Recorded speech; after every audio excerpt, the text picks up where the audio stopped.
অনেক পেশেন্টের ব্লাড প্রেশারটা হঠাৎ কমে যায়, সেটা অর্থোস্ট্যাটিক হাইপোটেনশন হয়, এটা একটা কমপ্লিকেশন ডায়াবেটিক পেশেন্টের। তারপরে ডায়াবেটিক পেশেন্টের খাওয়াটা মানে খুব সহজেই নিচের দিকে নামে না, যেটাকে বলা হয় গ্যাস্ট্রোপ্যারেসিস। এমন অনেক ডাক্তারও আছেন যে তাদের অসচেতন, ডাক্তার সাহেব তাদেরই প্রবলেম হচ্ছে, সিগারেট খাচ্ছেন তারাও। আপনি যেসব পেশেন্ট প্রতিদিন ডিল করছেন, আপনি বাঙালি কমিউনিটি আমাদের ডায়াবেটিক পেশেন্টদের ভিতরে কমন কমপ্লিকেশন কোনগুলো দেখছেন, এবং আপনি অ্যাজ এ ফিজিশিয়ান কি চ্যালেঞ্জ ফেস করছেন এই কমপ্লিকেশন গুলো যে আপনি প্রতিরোধ এতবার সচেতন করবার পরেও দেখা যাচ্ছে যে অনেকের ক্ষেত্রে প্রতিরোধ করতে পারছেন না? আপনার ব্যক্তিগত ফ্রাস্ট্রেশন গুলো আমি শুনতে চাইবো। আচ্ছা, তো কমপ্লিকেশনের মধ্যে যেগুলো আমরা পেশেন্টকে দেখি, যেরকম ওই যে ওষুধ তারা কমপ্লায়েন্ট না, নন কমপ্লায়েন্ট, ওষুধ খাচ্ছে না, সেটা তো তখন করোনারি আর্টারি ডিজিজ বা পেরিফেরাল ভাস্কুলার ডিজিজ, হার্টের বা পায়ের যে হচ্ছে স্ট্রোক হচ্ছে সেগুলা। তারপর ডেইলি একটু মানে এক্সারসাইজের কথা বললো যে ওনারা এটাকে কেয়ারফুলি অনেকে নিচ্ছে, শুনছে, একদম যে শোনে না তা কিন্তু না, মানে 50% মানুষ বুঝতে পারে, আর বাকি 50% মানুষ বলে ইটস ওকে, আচ্ছা ঠিক আছে কালকে থেকে করবো আপা, এরকম একটা কথা হয় আর কি। সেটা আর কি ওই যে তখন খারাপ লাগে যখন যখন একদম মানে এক পাশটা অবশ হয়ে গেল একটা পেশেন্ট রিসেন্টলি। এটা শুধু মানে আমি বলবো না যে আমার পেশেন্টদেরকে, এমন অনেক ডাক্তারও আছেন যে তাদের অসচেতন, ডাক্তার সাহেব তাদেরই প্রবলেম হচ্ছে, সিগারেট খাচ্ছেন তারাও। তো ওইগুলো আর কি আসলে প্রিভেন্টিভ, যেগুলা যেরকম ওষুধ খাওয়া, সিগারেট না খাওয়া, এক্সারসাইজ করা এবং বুঝিয়ে খাওয়া, হ্যাঁ এগুলা মানে কেউ একটু জোর করলো না খেলে তো হবেই না, আচ্ছা আমি আজকে একদম খাই, সেটাও বুঝতে হবে যে, সেটাও আমার বুঝতে হবে যে আমি কত দূর সবার রিকোয়েস্ট নিতে পারবো। তো কমপ্লিকেশনে বলি, কমপ্লিকেশনে হয় কি যে ব্লাড ভেসেল গুলাতে এফেক্টেড হয় প্রথমে।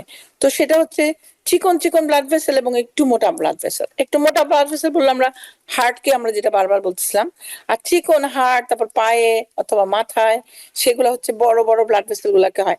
আর যেটা মাইক্রো চিকন ব্লাড ভেসেল সেগুলো হচ্ছে কিডনিতে হয়। তো কিডনির অনেক পেশেন্ট আমরা দেখি, সেই জন্য আমরা ওই যে লিসিনোপ্রিল অথবা লোসার্টেন এই ওষুধগুলা খাই, খাওয়াতে দিই পেশেন্টকে। তাহলে হবে কি যে মনে করেন একটা ট্যাঙ্কির মধ্যে একদিকে পানি আসে, একদিকে পানি বের হয়ে যায়। এখন বের হওয়ার রাস্তাটা যদি বড় থাকে তা পানির ফ্লোটা বেশি হবে। তো এই ওষুধগুলা পানির কিডনিতে পানির ব্লাডের ফ্লোটা বাড়ায়, সেটা বলি। আরেকটা যেরকম চোখে হয়, আমি একটু আগে বললাম যে নতুন নতুন ব্লাড ভেসেল তৈরি হয়, তখন এটাকে লেজার দিয়ে ঠিক করতে হবে। সো প্রত্যেকটা মানুষের চোখের ডাক্তার ডায়াবেটিক পেশেন্ট থেকে দেখাতে হবে।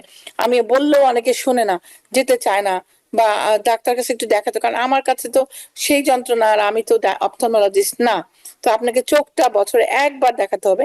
আর যদি নন প্লরিফেটিভ, যদি তাদের এতটা কমপ্লিকেটেড হয় না, তখন টাইট গ্লুকোজ কন্ট্রোল করতে হবে, মানে খাওয়া, এক্সারসাইজ, ওষুধ কন্ট্রোল করলে তখন আর চোখে সেই অন্ধ হবে। আমার কিন্তু পেশেন্ট আছে যে অন্ধ, ডায়াবেটিক পেশেন্ট।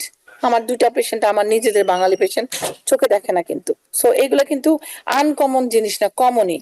আচ্ছা, তারপর হতে পারে নিউরোপ্যাথি, যেরকম বলা হয় যে গ্লাভস, হ্যান্ড গ্লাভস এর মতো, মোজার মতন ওই জায়গাগুলো অবশ অবশ লাগে, মানে এটা বলা হয় নিউরোপ্যাথি।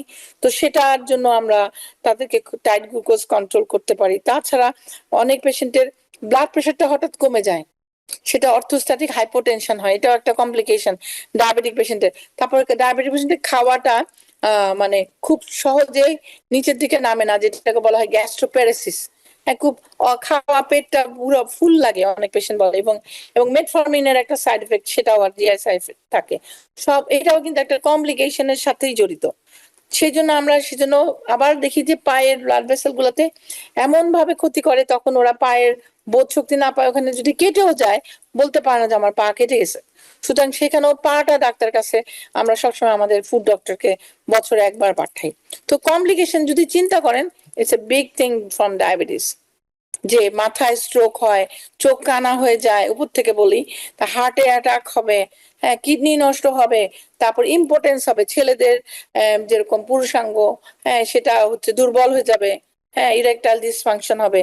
তো অল্প বয়সেই ডায়াবেটিক পেশেন্টদের, তারা বিয়ে শাদী করবে, তাদের বাচ্চা কাচ্চা হতে হবে, তো চিন্তা করতে হবে, এটা একটা বিরাট ব্যাপার, মানসিকও তাদের একটা চাপ সৃষ্টি হবে যে না তারা সেইভাবে সংসার করতে পারছে না, সেটা সুন্দর করে মনে রাখতে হবে। তো বলতে গেলে কিন্তু ডায়াবেটিসে যদি আমরা একটু সচেতন হই, নিশ্চয়ই আমরা এটাকে ফেস করতে পারবো।